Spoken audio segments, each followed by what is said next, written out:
Good morning and happy Saturday, everyone. It's Carrie from wildflowerartbycarrie.com, and it is August 24th. We are finally at the end of August, just about. We got one more week, and I am so excited for fall and the cooler temperatures. Here in New Mexico, we had a hot air system over us for about a week or more in the high 90s, and around Thursday we finally had a break and some nice cooler weather came in, and we've been getting some rain showers, and we had some rain here in my neighborhood finally last night. So I am so excited that cooler temps are here and we are finally going to be heading into fall. And my garden, I'm sure, is excited as well. But anyway, let's take a walk around and we'll take a look at everything. And August is a really neat time because this time of year is when most of the annuals and perennials are at their peak as far as size and height and color. And my favorites in my garden are my cosmos and my zinnias. And you can see how massive they are. They're pretty big this time of year, and they'll be this size, and they will keep continuing to bloom until we get some frost, which will probably be probably early November for us. Sometimes though we'll get something late October will come in. In 2020 we had Winter Storm Billy hit before Halloween, and that kind of wiped everything out. That was a big shock. We got like 6 inches of snow. But everything is looking really good, and if you compare my video now to my videos I did earlier this spring, you can just see the growth and how big everything got, and how it's just really filled out. So, and these coreopsis, back this spring, there were just these little green, look like little green weeds in my rocks, and you can see how big they got, and they got to be at least 3 feet or more bigger. So my cosmos, they get really big too. But yeah, it's finally here. Fall is here. I've made it through the summer, and I feel like I can take a big deep sigh of relief, and knowing that we are on the downward slope now to cooler temperatures and cooler weather. So, but anyway, just wanted to take a walk around. Here's the sunflower I posted, the ruby sunflower. So you can see it's kind of changing a little bit of color now. The picture I took in the morning, the sunlight was hitting it, and it still looks a little reddish, but it's getting a little bit more yellow, little bands in there. Isn't that pretty? I bought a Lowe's mixed sunflower seed packet, and that was in there, so that's what came up. But this bucket here I planted up with cosmos and zinnias, sunflowers. This one's opening up. You can see it's not quite ready. Still trying to get its little petals open, but they'll come on their own. So, anywho, we'll take a walk over here. This planter here, this little little cosmo I planted. It was a seedling I found in the rocks, and I just popped him in here, and now it is just big and taking up the whole space.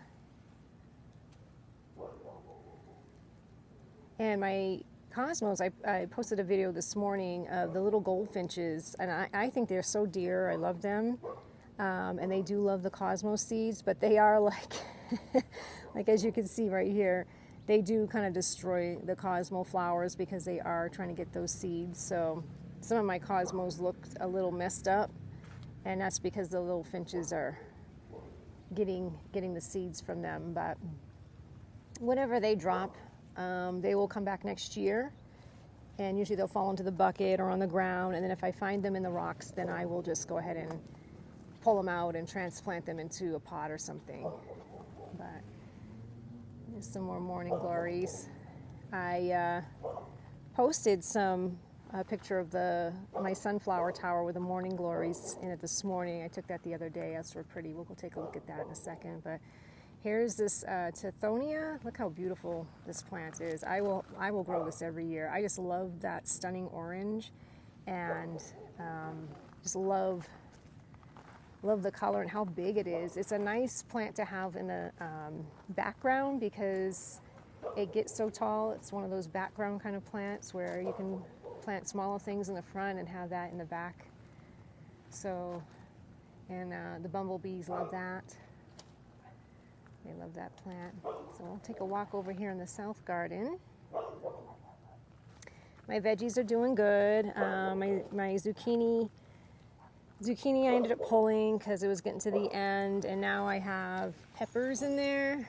Get some peppers growing. I planted some carrot seed. I still have broccoli. You can see my broccoli, some of it's kind of bolting. And then I have tomatoes in the back and greens and cucumbers. So I'm still pulling things from my veggie garden. And I'll probably, like my flowers, continue to do that until the frost comes. And then we have this sunflower here, and I posted a picture of a praying mantis that was on there. And one commenter in one of the garden groups had said that she's hunting for bees, and I figured that's what she was doing. Oh, there she is. See her? So, you know, I have mixed feelings about it. I've heard that they can kill hummingbirds too, but I know she's got to eat, and to me they are beneficial insects, you know, and if that's how she's feeding, then, you know, sometimes you just got to let nature take its course. And, you know, if that's what's working for her. And yes, I love my pollinators as well. And bees, you know, they do talk to each other. They communicate. So bees will let other bees know, you know, like, be careful of this area because there's a praying mantis there. So I believe the bees will inform the others and let them know what's going on. You know, that's how they talk with their hives and things like that. So I don't know. I'm about survival of the fittest too with certain things. But here's my tomatoes. I got little cherry tomatoes growing in there. And I got my basil and cucumbers in the back. So this is a Vego Garden. I really like it. I've had it for 2 or 3 years now, seasons. And I get a lot of nice produce. I'm able to keep it netted to keep the bugs out, but moths still get in there. They make their way. I got to do a little better with keeping it buttoned down. I do have Velcro to kind of hold it, but like here you can see there's the stickies coming off. So the little moths, they'll climb down and they'll climb right up in there. They're persistent. And I do keep a shade cloth on for my kale and my lettuce. My lettuce is all bolted. And then the cucumbers are full of blooms in there. You can see all the blooms. So, but anyway, so veggies are doing good. And my arbor with the old honeysuckle vine that was cut with the morning glories on there are doing really well. They're pretty every morning. Get to see those. And I had some Vincas in this pot, but they died. So I don't know what happened. So I got a couple little sunflowers in there that are coming up. And then this pot over here, they're doing good. I think because they're probably getting more shade. You know, I mean, Vincas are really heat tolerant and stuff, but I think it might have been too much with the rocks. That heat from the rocks that comes off of them, that it kind of maybe fried them a little bit, even though I was watering twice a day. So we'll come over here and take a look at I call it my sunflower tower. And this is a picture I posted this morning. And so it's just a little obelisk. And then I have like these little mini sunflowers coming open. And it was a good shot of the sunrise the other morning, so I took that. But isn't that pretty? And then I had grew some Statice. My mother used to grow Statice. She made dried flower arrangements, and she had a little business and was in business for 29 years. And she grew Statice, and that was one of her flowers she grew. And so I grew mine, and I picked and harvested. And she used to pick hers. She'd had straw flowers, all kinds of different everlastings. Pardon me. And then she would bundle them and hang them in her shop to sell, and use them in her dried flower arrangements. So I started picking mine, and got quite a few bundles of it and stuff. So I think I'll probably hang those in my greenhouse once we complete it this fall. So I'm excited for fall to come too, because I want to get that done and finish my greenhouse. But I got another little bundle here. I'll take a look at this one. So, and then I picked some zinnias. I put those in there just to add, to see how well they dry. I use the zinnias in my shadow boxes and stuff. So, and this one's got a pretty purple one in there. But yeah, so this is August garden tour, and this is kind of like the peak. And we get some cooler temperatures, we'll get more color, because it'll allow the flowers and the plants to put out those blooms and not struggle just to stay alive from the from the heat and stuff. So I think my garden's doing so well because I did put forth the effort in water twice a day, in the morning and then in the evening. So, and then I want to show you. This is a good test when they say full sunflowers.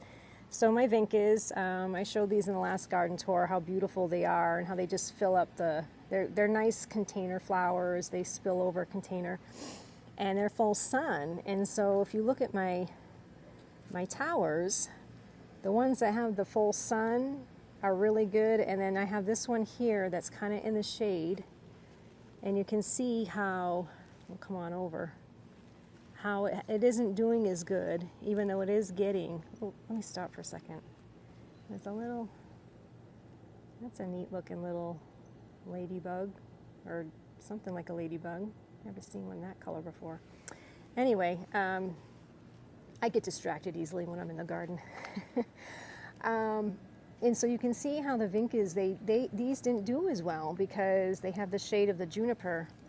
So they're not as full. You can still see the rocks. I mean, these look like, about May, June, well, probably June time frame when I planted them, versus my other ones that are much fuller. That tower actually lost a couple, so there's a little bit of a gap with them. But these here that get the full sun, you can see how they just filled right out. So that's something for me to keep in mind next year. I usually don't have these pots here. This is something new I did this year, and these will end up going down in front of my greenhouse on either side of my door down there. But I figured for this year I would just have them up here and fill them up. But yeah, it's just kind of interesting. Full sunflowers, they do need the full sun to get that growth. So anyways, like I said, the greenhouse, we will be finishing that up this fall and getting the polycarbonate on them, the panels, and then closing it in. And then I'm going to put all my potted plants in there over winter and start seeds in the spring. So it's going to be nice to have a little something to occupy my time down there this winter. And I'll definitely be doing some little videos in there to show all my geraniums and things, because I'm sure they'll all be blooming down there through the winter. So, but anywho, I hope you all are doing well, and I hope you all have a wonderful Saturday and weekend. And if you'd like to stop by my website, wildflowerartbycarrie.com, and take a look around and see what I have for sale for artwork, and maybe make a purchase would be